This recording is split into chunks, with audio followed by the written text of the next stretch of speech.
দৈনিক প্রথম আলোর খবর, খাগড়াছড়িতে গুলিতে নিহত ৩। এই শিরোনামে যে প্রতিবেদনটি প্রথম আলো ছাপিয়েছে সেই খবরে বলা হচ্ছে, খাগড়াছড়িতে পাহাড়ি কিশোরীকে ধর্ষণের ঘটনায় বিক্ষোভ ও সহিংসতাকে কেন্দ্র করে গতকাল রোববার গুলিতে ৩ জনের মৃত্যুর খবর পাওয়া গেছে এবং গুইমরায় থমথমে পরিস্থিতি বিরাজ করছে। রোববার আইনশৃঙ্খলা বাহিনীর সঙ্গে পাল্টাপাল্টি ধাওয়া এবং গুলির ঘটনা ঘটে এবং এ ঘটনায় ১৩ সেনা সদস্য, ৩ পুলিশ সদস্য সহ অন্তত ২০ জন আহত হয়েছে, এমনটাও বলছে এই প্রতিবেদন। আজ বিশ্ব হার্ট দিবস। প্রথম আলো এ সংক্রান্ত একটি বিশেষ প্রতিবেদন ছাপিয়েছে। প্রথম পাতায় শিরোনাম, দেশে প্রতিদিন ৫৬২ জন মারা যান হৃদরোগে। আফগানিস্তানে যেতে আইনি বাধা নেই, এই শিরোনামে একটি সাক্ষাৎকার প্রকাশ করেছে প্রথম আলো। সম্প্রতি মামুনুল হক সহ কয়েকজন আফগানিস্তানে গিয়েছিলেন এবং সে বিষয়ে এসে প্রথম আলোতে তারা সাক্ষাৎকার দিয়েছেন। এই সাক্ষাৎকারে মামুনুল হক জানিয়েছেন যে আফগানিস্তানের নারী শিক্ষা না থাকাটা তিনি আপত্তিকর বলে মনে করেছেন এবং এদেশে তারা কূটনৈতিক পাঠাতে চায়, এমনটিও জানিয়েছেন মামুনুল হক। শেখ হাসিনার সঙ্গে যোগাযোগ ঠেকাতে ২ অ্যাপ বন্ধের চিন্তা, এই শিরোনামে প্রথম আলোর যে প্রতিবেদন সেই খবরে বলা হচ্ছে, কার্যক্রম নিষিদ্ধ থাকা দল আওয়ামী লীগের নেতাকর্মীদের সাথে দলের সভাপতি শেখ হাসিনার যোগাযোগ বন্ধের জন্য গতকাল আইনশৃঙ্খলা কমিটির সভায় সিদ্ধান্ত হয়েছে যে ২টি অ্যাপ বন্ধ করা যায় কিনা সেটি খতিয়ে দেখার। এছাড়া আগামী ডিসেম্বর থেকে একজনের নামের বিপরীতে ৫টির বেশি সিম রাখা যাবে না, এমন একটি সিদ্ধান্তও এই বৈঠকে এসেছে, এমনটি বলছে প্রথম আলোর এই প্রতিবেদন। গাজা সংক্রান্ত একটি খবর প্রথম আলোর প্রথম পাতাতে, শিরোনাম, গাজায় নিহত ছাড়ালো ৬৬,০০০, ধ্বংসস্তূপে আটকা অনেকে। গাজা ইসরায়েলি আগ্রাসন নিয়ে এই প্রতিবেদন। এছাড়া গতকাল এশিয়া কাপের ফাইনাল ছিল, সে সংক্রান্ত প্রতিবেদনের শিরোনাম, রোমাঞ্চ শেষে আবারও এশিয়ার সেরা ভারত।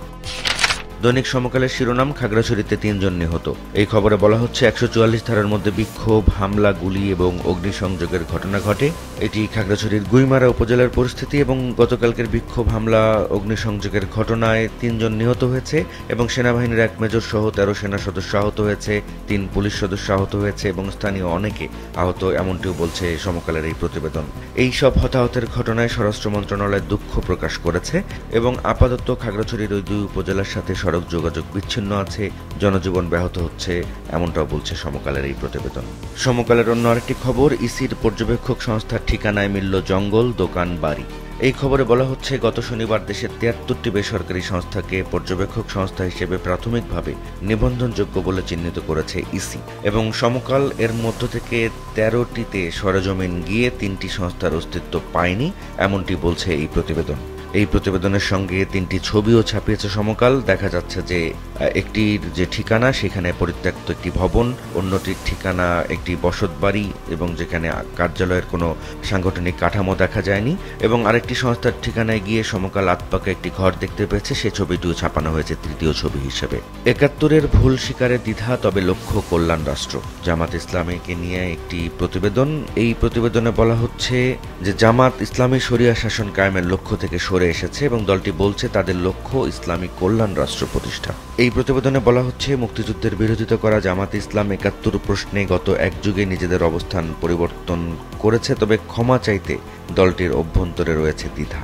নির্বাচনের আগে হচ্ছে না ২১শে বইমেলা, এই শিরোনামে সমকালের যে প্রতিবেদন তাতে বলা হচ্ছে, জাতীয় সংসদ নির্বাচনের কারণে আগামী ডিসেম্বরে ২১শে বইমেলা আয়োজনের যে সিদ্ধান্ত দেওয়া হয়েছিল সেখান থেকে সরে গিয়েছে বাংলা একাডেমি। আজকে বিশ্ব হার্ট দিবস, এই দিবসকে কেন্দ্র করে সমকাল একটি প্রতিবেদন ছাপিয়েছে, সেটি হার্টের রিং বা স্টেন্টের দাম নিয়ে। শিরোনাম, ৩ কোম্পানির রিংয়ের দাম কমলেও ২৮টির কমেনি। এই খবরে বলা হচ্ছে, রিং বসাতে হাসপাতালগুলো গোপন চার্জ নিচ্ছে, নতুন দাম কার্যকর হবে বুধবার থেকে। বছরে ৩৫,০০০ রিং ব্যবহার হয় এবং এখনও রিংয়ের দাম সর্বোচ্চ ১ লাখ টাকা। সমকালের শেষের পাতার খবর, মব সন্ত্রাসের ব্যাপারে সজাগ থাকার পরামর্শ বিশিষ্টজনের। এটি নির্বাচন কমিশনের সঙ্গে বিশিষ্টজনেদের সংলাপ ছিল গতকাল, সে সংক্রান্ত প্রতিবেদন। আরেকটি খবরে সমকাল বলছে, অন্য বাসের মতো বেতন না পাওয়ায় শ্রমিকদের বিদ্রোহ। এটি ঢাকা রাজশাহী রুটে চলাচলকারী বেশ কয়েকটি কোম্পানির বাস গত কয়েকদিন ধরে বন্ধ রয়েছে, সেই সংক্রান্ত প্রতিবেদন। এই খবরে বলছে যে চালকরা ১০ বছর ধরে একই বেতনে কাজ করে আসছিলেন এবং তারা বেতন বৃদ্ধির দাবিতে এখন আন্দোলনে নেমেছেন। ইলিশের দাম বেঁধে দেওয়ার চিন্তা, এই শিরোনামে সমকালের যে প্রতিবেদন তাতে বলা হচ্ছে, ইলিশের অস্বাভাবিক দাম নিয়ন্ত্রণে আকার অনুযায়ী ইলিশের সর্বোচ্চ খুচরা মূল্য নির্ধারণ করে দেওয়ার সুপারিশ করেছে Bangladesh trade and tariff commission. পাকিস্তানে অভিযানে নিহত জঙ্গিদের দলে বাংলাদেশি যুবক। এই খবরে বলা হচ্ছে, নিষিদ্ধ সংগঠন তেহরিকি তালিবান পাকিস্তানের হয়ে যুদ্ধ করতে গিয়ে বাংলাদেশি একজন সেখানে নিহত হয়েছেন এবং পাকিস্তানি নিরাপত্তা বাহিনীর অভিযানে তিনি নিহত হন, এমনটি বলা হচ্ছে সমকালের এই প্রতিবেদনে। দৈনিক আজকের পত্রিকার প্রধান খবর, খাগড়াছড়িতে ১৪৪ ধারার মধ্যে হামলায় নিহত ৩। এই খবরে বলা হচ্ছে, কিশোরীকে দলবদ্ধ ধর্ষণের প্রতিবাদে অবরোধ এবং ১৪৪ ধারার মধ্যে খাগড়াছড়ির গুইমারায় গতকাল ৩ জন মারা গেছেন হামলায়। এছাড়া সেনা সদস্য ১৩ জন, সাংবাদিক সহ অর্ধশত মানুষ আহত হয়েছেন। এবং গতকাল গুইমারার রামসু বাজারে যে আগুন দেওয়ার ঘটনা ঘটে, আজকের পত্রিকা সেই ছবিটিও ছাপিয়েছে। এই প্রতিবেদনের পাশাপাশি অন্য আরেকটি প্রতিবেদনে আজকের পত্রিকা বলছে, গ্রাহকের টাকায় বেহিসাবি ব্যয় ৮৩৩ কোটি টাকা। এটি ৪৩টি বিমা কোম্পানির খবর। এই খবরে বলা হচ্ছে, বিমা কোম্পানিগুলো সময় মতো গ্রাহকের বিমা দামে পরিশোধ করতে না পারলেও খরচের বেলায় কার্পণ্য করে না। অভ্যুত্থানের পর রেমিট্যান্স অর্থনীতিকে বাঁচিয়েছে। নিউ ইয়র্কে গতকাল প্রধান উপদেষ্টা এই কথাটি বলেছেন, সেটিকে শিরোনাম করেছে আজকের পত্রিকা। ডেঙ্গু পরিস্থিতি নিয়ে একটি রিপোর্ট ছাপিয়েছে আজকের পত্রিকা, শিরোনাম হাসপাতালে একদিনে রোগী ভর্তির রেকর্ড। এই খবরে বলা হচ্ছে, সারা দেশে গত একদিনে আক্রান্ত হয়ে হাসপাতালে ভর্তি হয়েছেন ৮৪৫ জন, যেটা চলতি বছর একদিনে হাসপাতালে ভর্তির সর্বোচ্চ রেকর্ড। আজকের পত্রিকার শেষ পাতার খবর, কাজ শুরুর আগেই ব্যয় বেড়ে ৩ গুণ। এই খবরে বলা হচ্ছে, ইস্টার্ন রিফাইনারির ২ প্রকল্পের ব্যয় ১৩,০০০ কোটি টাকা থেকে বেড়ে ৪২,০০০ কোটি টাকায় দাঁড়িয়েছে। সুন্দরবনে ফের তৎপর দস্যুরা, ভয়ে পেশা বদল বনজীবীদের। এই শিরোনামে আজকের পত্রিকার যে প্রতিবেদন, তাতে বলা হচ্ছে, নজরদারির অভাবে সুন্দরবনে আবারও বেড়েছে বনদস্যুদের তৎপরতা। দৈনিক যুগান্তরের প্রধান প্রতিবেদন, অশান্ত খাগড়াছড়িতে গুলি আগুন, নিহত ৩, সেনাসহ আহত ১৬। এই খবরে বলা হচ্ছে, খাগড়াছড়ির গুইমারায় গতকাল গুলিতে ৩ জন পাহাড়ি নিহত হয়েছেন। তাদের বিস্তারিত পরিচয় জানা যায়নি। এই খবরের সাথে যুগান্তর একটি ছবি ছাপিয়েছে। ছবির শিরোনাম, খাগড়াছড়ির গুইমারায় ১৪৪ ধারা জারির মধ্যেই রোববার রামসু বাজারে অগ্নিসংযোগ। আজকে বিশ্ব হৃদরোগ দিবস। এই দিবস উপলক্ষে যুগান্তরের যে প্রতিবেদন, তার শিরোনাম, ৮০ রোগীর চিকিৎসা এক হাসপাতালে। এটি জাতীয় হৃদরোগ ইনস্টিটিউটের খবর এবং এই খবরে বলা হচ্ছে, সারা দেশে হৃদরোগে আক্রান্ত রোগীদের চিকিৎসায় ভোগান্তির শেষ নেই এবং জেলাগুলোর বেশিরভাগ সরকারি হাসপাতালে আক্রান্তের জন্য কোনো প্রয়োজনীয় সেবা নেই। ফলে সবাইকে ঢাকায় আসতে হচ্ছে এবং বেশিরভাগ রোগীকে যেতে হয় জাতীয় হৃদরোগ ইনস্টিটিউটে। পূজা ঘিরে ভোটের রাজনীতি। এই শিরোনামে যুগান্তর একটি প্রতিবেদন ছাপিয়েছে। সেই খবরে বলা হচ্ছে, সনাতন ধর্মাবলম্বীদের সর্ববৃহৎ ধর্মীয় উৎসব শারদীয় দুর্গাপূজা শুরু হয়েছে এবং মহাষষ্ঠীর মধ্য দিয়ে ৫ দিনের পূজার আনুষ্ঠানিকতা হয়েছে গতকাল। এবং ত্রয়োদশ সংসদ নির্বাচনের আগের এই পূজা রাজনৈতিক অঙ্গনে ভিন্ন মাত্রা পেয়েছে।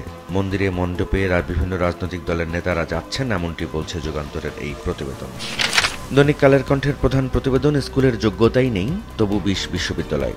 এই খবরে বলা হচ্ছে, বিশ্ববিদ্যালয় মঞ্জুরি কমিশন বলছে, দেশে এখন পাবলিক বিশ্ববিদ্যালয়ের সংখ্যা ৫৬টি। এর মধ্যে ৩টির শিক্ষা কার্যক্রম এখনো শুরুই হয়নি এবং ৫৬টির মধ্যে ২২টি পাবলিক বিশ্ববিদ্যালয় চলছে ভাড়া বাড়িতে বা অস্থায়ী ক্যাম্পাসে। কালের কণ্ঠের অন্য আরেকটি খবর, খাগড়াছড়িতে ১৪৪ ধারার মধ্যেই সংঘর্ষ, নিহত ৩। এই খবরে বলা হচ্ছে, খাগড়াছড়ির পরিস্থিতি এখনও থমথমে এবং সহিংস পরিস্থিতি উদ্বেগজনক, বিশেষ করে গুইমারার পরিস্থিতি। এবং এই পরিস্থিতিতে পাহাড়ি জনপদকে অস্থিতিশীল করার সর্বশেষ অপচেষ্টা হিসেবে দেখছেন অনেকে। অন্য আরেকটি খবরে কালের কণ্ঠ বলছে, পথশিশুদের মাদকাসক্তি বাড়ছে, জড়াচ্ছে অপরাধে। এটি বিশ্ব শিশু অধিকার সপ্তাহ নিয়ে তাদের বিশেষ প্রতিবেদন।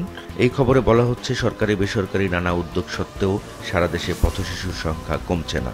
হজের খরচ কমল, ৩টি প্যাকেজ ঘোষণা। গতকাল হজ প্যাকেজ ঘোষণা করেছে, সেই বিষয়ক খবর এটি। এই খবরে বলা হচ্ছে, সর্বনিম্ন ৪,৬৭,০০০ টাকা এবং সর্বোচ্চ ৬,৯০,০০০ টাকায় এবার হজে যাওয়া যাবে। দৈনিক কালবেলার প্রধান সংবাদ, শাপলা প্রতীক বরাদ্দ দিলে সংবিধান লঙ্ঘন হতো। এই খবরে বলা হচ্ছে, বেশ কয়েক মাস ধরে জাতীয় প্রতীক শাপলাকে দলীয় প্রতীক করা নিয়ে চলছে বিতর্ক। তবে আইন এবং সংবিধান বিশেষজ্ঞদের অনেকেই বলছেন, জাতীয় প্রতীক শাপলা শুধু রাষ্ট্রের দাপ্তরিক কাজে ব্যবহার করা যাবে, অন্য কেউ ব্যবহার করলে হবে আইন এবং সংবিধানের লঙ্ঘন। ১৪৪ ধারার মধ্যেই খাগড়াছড়িতে সংঘর্ষ, আগুন, গুলিতে নিহত ৩। কালবেলার এই শিরোনামে যে প্রতিবেদন, সেটি খাগড়াছড়িতে মারমা স্কুল ছাত্রীকে সংঘবদ্ধ ধর্ষণের ঘটনার পর যে উত্তেজনা ছড়িয়েছে সেখানকার পরিস্থিতি নিয়ে। এবং সেই পরিস্থিতিতে কালবেলা বলছে, গুইমারায় গতকাল সারাদিনে ১৪৪ ধারা জারি ছিল এবং ১৪৪ ধারা ভেঙে অবরোধ চলাকালে সংঘর্ষ ছড়িয়ে পড়ে, এতে গুলিতে ৩ জন নিহত হয়েছেন। এবং এই সহিংসতার ঘটনায় ইউপিডিএফকে দায়ী করেছে সেনাবাহিনী, এমনটি বলছে কালবেলা। এছাড়া টিআইবি বলেছে যে তারা বিচার বিভাগীয় তদন্ত চায় এবং সহিংসতা বন্ধের আহ্বান জানিয়েছে হিন্দু বৌদ্ধ খ্রিস্টান ঐক্য পরিষদ। নির্বাচন কমিশনকে মেরুদণ্ড শক্ত করে এগিয়ে যাওয়ার পরামর্শ। গতকাল বিশিষ্ট নাগরিকদের সাথে নির্বাচন কমিশনের আলোচনা অনুষ্ঠান ছিল এবং সেখানে নাগরিকেরা এমন আহ্বান জানিয়েছেন। সেখানে বিশিষ্ট নাগরিকেরা এমন পরামর্শ দিয়েছেন ইসিকে। এনবিআর ভাগ ঠিক হয়নি, মন্তব্যের পর পরামর্শক কমিটি বিলুপ্ত। এই শিরোনামে কালবেলার প্রতিবেদনে বলা হচ্ছে, বিদেশ থেকে জাতীয় রাজস্ব বোর্ডকে বিলুপ্ত করে দুই ভাগে ভাগ করা হলে জাতির জন্য ভয়ঙ্কর পরিস্থিতি তৈরি হবে বলে সতর্ক করার পরদিন সংস্থাটির সংস্কার বিষয়ক পরামর্শ কমিটি বিলুপ্ত করেছে সরকার। অন্য আরেকটি খবরে কালবেলা বলছে, দলের লোগো বদলাচ্ছে জামায়াত, উন্মোচন শিগগির। এই খবরে বলা হচ্ছে, এরই মধ্যে নতুন লোগোর খসড়া নকশা তৈরি করা হয়েছে, যা নিয়ে কাজ করছে বেশ কয়েকজন নেতা এবং কারিগরি দল। এবং দলের দায়িত্বশীল নেতারা বলেছেন যে নতুন লোগোর মাধ্যমে জেনজিকে বিশেষ বার্তা দিতে চান তারা।